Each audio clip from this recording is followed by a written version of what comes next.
প্রিয় দর্শক, 1400 বছর আগে আরবের বালুময় প্রান্তরে এক ব্যক্তি আল্লাহর নির্দেশে মানবজাতির মুক্তির বার্তা নিয়ে আগমন করেছিলেন। তিনি ছিলেন মুহাম্মদ সাল্লাল্লাহু আলাইহি ওয়াসাল্লাম। আজ আমরা জানব তার জীবনের শেষ অধ্যায়, তার বিদায় হজ ও সেই মহান বিদায় ভাষণ, যা আজও মানবতার সর্বশ্রেষ্ঠ সংবিধান। মদিনায় ইসলামের পতাকা তখন পুরো আরব উপদ্বীপে ছড়িয়ে পড়েছে। তবু রাসূল সাল্লাল্লাহু আলাইহি ওয়াসাল্লাম ছিলেন অত্যন্ত বিনয়ী, শান্ত, স্নেহশীল। তিনি কখনো নিজের কর্তৃত্ব দেখাননি, বরং বলতেন, সব প্রশংসা আল্লাহর, যিনি আমাদের পথ দেখিয়েছেন। তার শেষ জীবনে শরীর ছিল কিছুটা দুর্বল, কিন্তু হৃদয় ছিল দৃঢ় ও আল্লাহর জিকিরে পরিপূর্ণ। তিনি জানতেন তার দায়িত্ব প্রায় পূর্ণ হতে চলেছে, কিন্তু উম্মতের প্রতি তার ভালোবাসা তাকে কখনো থামতে দেয়নি। নবম হিজরিতে রাসূল সাল্লাল্লাহু আলাইহি ওয়াসাল্লাম ঘোষণা দিলেন, এই বছর আমি হজে যাব ইনশাল্লাহ।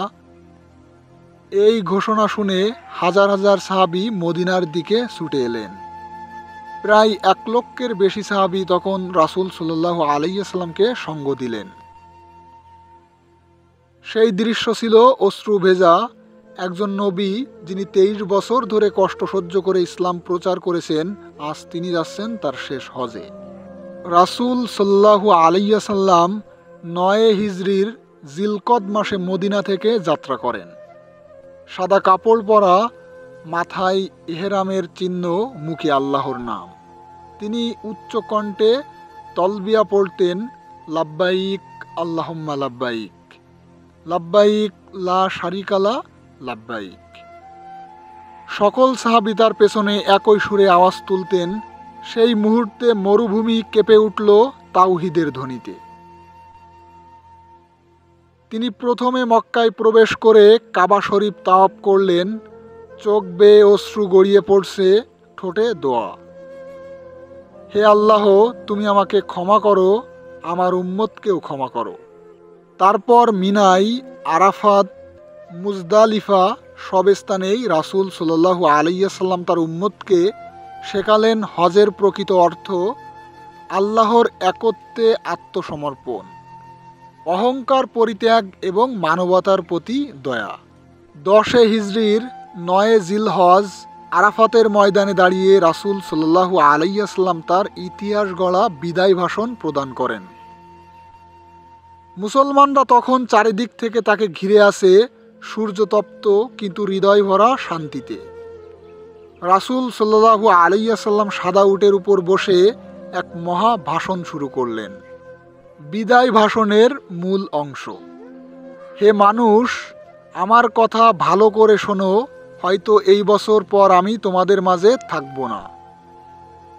এই কথা শুনে সাহাবীরা কাঁদতে শুরু করলেন। রাসূল সাল্লাল্লাহু আলাইহি ওয়াসাল্লাম বললেন, তোমাদের রক্ত, তোমাদের সম্পদ, তোমাদের সম্মান এই দিন, এই মাস, এই শহরের মতোই পবিত্র। কেউ যেন কারো প্রতি অন্যায় না করে। তিনি বললেন, হে মানুষ, তোমরা তোমাদের স্ত্রীদের ব্যাপারে আল্লাহকে ভয় করো, তাদের সঙ্গে সৎ ব্যবহার করো, তারা তোমাদের আমানত। তোমাদের উপর তোমাদের ভাইয়ের রক্ত ও সম্পদ হারাম, অন্যায়ের বদলে অন্যায় নয়, বরং ক্ষমা শ্রেষ্ঠ। হে মানুষ, তোমরা সবাই আদমের সন্তান, আর আদম মাটি থেকে সৃষ্টি। আরবের উপর অনারবের, অনারবের উপর আরবের কোনো শ্রেষ্ঠতা নেই, কেবল তাকওয়া ছাড়া।